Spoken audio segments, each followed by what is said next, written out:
Yo, what is up guys? It's Pedro here. In today's video, I want to talk about how Terry McLaurin and Dyami Brown have been dominating the Washington Commanders training camp. If you guys are new, make sure to subscribe. Over 70% of the people that watch aren't subscribed. It's free. It takes 1 second. So please go ahead and do it. Let's get right into it. So wasn't able to do a training camp recap video today because I was in a car for like 7 hours, got back late. So did the, Derek Gore and Jamin Davis video, now going into just a little bit of a shorter one and an easier one to do, but just talking, giving props to Terry McLaurin and Dyami Brown. Like all the Commanders YouTubers, I know Ed and Rico and a lot of these guys do like the standout videos, and I do them too. And every time it's like you could easily put Terry McLaurin in there, but sometimes I just don't, because we already know how much of a baller he is and we don't have to put him in there. Same thing with Jonathan Allen, but the last few days he has been really, really dominating. And the connection between him and Hal has been there. And last year it was pretty quiet in the offseason with or for Terry in terms of his hype during training camp, because what we realized during the regular season is Wentz did not really pass to Terry McLaurin. His targets with Wentz versus with Heineke were just night and day different. It was just ridiculous how little Wentz targeted Terry. If Heineke, he has all of his weaknesses and everything, but if he started all 17 games, Terry definitely would have had over 1,200, probably over 1,300 yards last year. But yeah, the last few days, Terry and Sam Howell have been connecting a ton, and I wanted to go over some of those clips real quick. So I'll go ahead and put it full screen for you guys. Some of the things might get cut out, but you guys see Sam Howell there.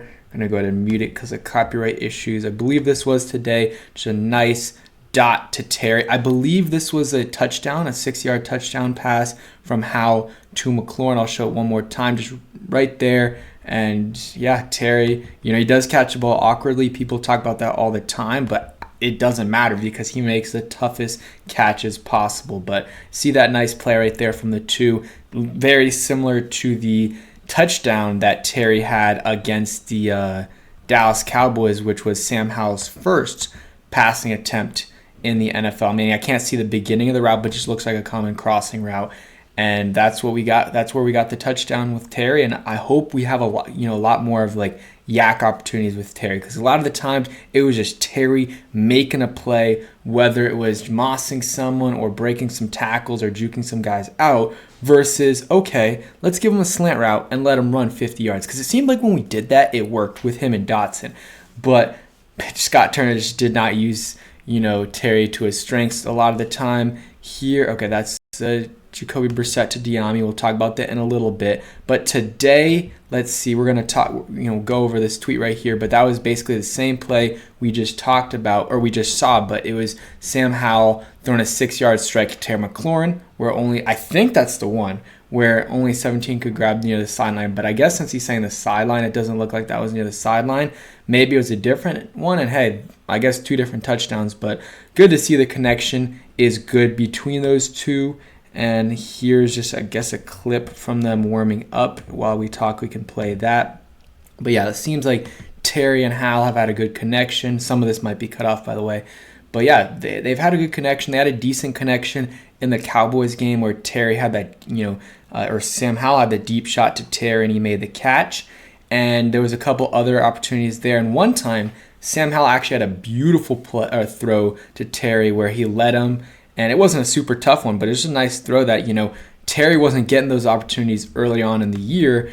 And he probably could have gotten 10, 15 yards. He drops it, and that would have put him over 1,200 yards on the season. And yeah, that's unfortunate for him. But yeah, Terry's been good, been mossing people, been just making good plays. Let's see, I think I have another clip right here. And guys, I forgot to say it earlier, but sorry for the lighting. Again, just in a different environment than I was in the last few days, still on vacation. Hopefully in the next day or so, I'll try to get something to fix that up. But yeah, I just got back from a long road trip. So let's go ahead and show the clip real quick. This is one of the best plays of camp so far.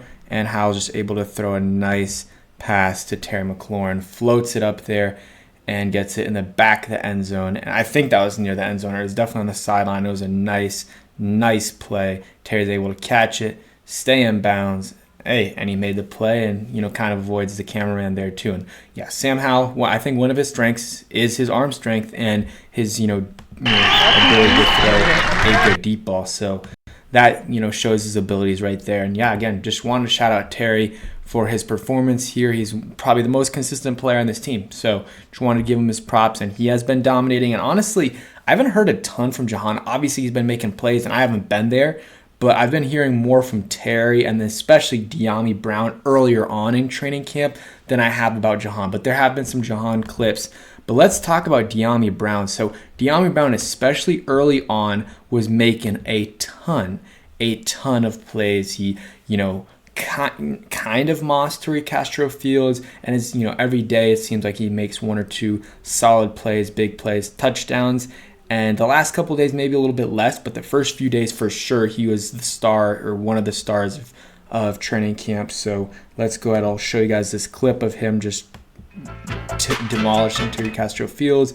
Just a deep shot, and he goes up and just gets it. And yeah, just goes up and gets it. And he's done that before. He has done that before. I think it was, one preseason game he made a nice play like that in his rookie year. And then also against the Cowboys in his rookie year, it wasn't a touchdown, but I think it was against Trayvon Diggs, where he had a nice 30-yard, 20-yard catch where it was similar to that, where he just caught it over the cornerback. So he has the ability. He's super, super talented. We've seen it. He just got to put it together. He's also got to work on his short yardage routes, like slants, crossing routes, stuff like that, because Eric Bieniemy uses that more than Scott Turner did.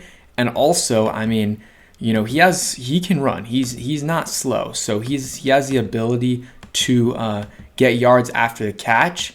And that's just, if he's able to work on those slants and stuff and get yards after the catch, that's where he's going to get those extra yards, because he really, all of his yards last year came from that Titans game where he had 100-something yards on those two catches. One was a 75-yard catch where he burnt the corner. It was either Caleb Farley or Christian Fulton, someone. And then he also had that one-handed, really, really nice catch. Okay, and one more thing. This is from Grant Paulson. He said, just left Ashburn after watching the second practice of training camp. I really liked what I saw from Dyami. He was heavily involved and made the catch of the session on a bomb from Brissett. I'm betting on seeing more of him this season. I think we will. I think, Curtis Samuel's been, good for us. But I think, hopefully we can start to give some, if Dyami's ready, give some of those opportunities to Curtis, because we need to see if Dyami's the guy or not the guy, because I don't think he's the guy, but if he can be a starting receiver in this league. Because if he can, well, that solves your issue, or at least it gives you another year of, okay, maybe you don't need to bring back Curtis Samuel, and you can have Dyami Brown for another year, and then re-sign him after that. That gives you that opportunity to kind of save yourself a year of paying a receiver, versus if it doesn't work out, then you're going to have to potentially either re-sign Curtis for some money or go draft a guy or sign another guy. So Dyami, this could be a big year for him. I don't need him to go out there and get 700, 800 yards. That's very unrealistic considering you got Terry, who's going to, take up probably 1,200-1,300 yards of Sam Howell's passing, and then you got Jahan, who's anywhere from 800 to 1,100. Then you got Curtis, who's 700 or 600 to 750, 800 maybe. So and then you got Logan Thomas, you got Gibson, Brian Robinson. So doesn't leave a lot of opportunity for Dyami, but it does leave some if he's that fourth guy, and if he can play, he's going to get those opportunities. So we'll see what happens with Dyami, but got to give him his props because he's done well so far in training camp. Him and Terry have impressed for sure. So that's it for today's video. Hope you guys enjoyed, and peace.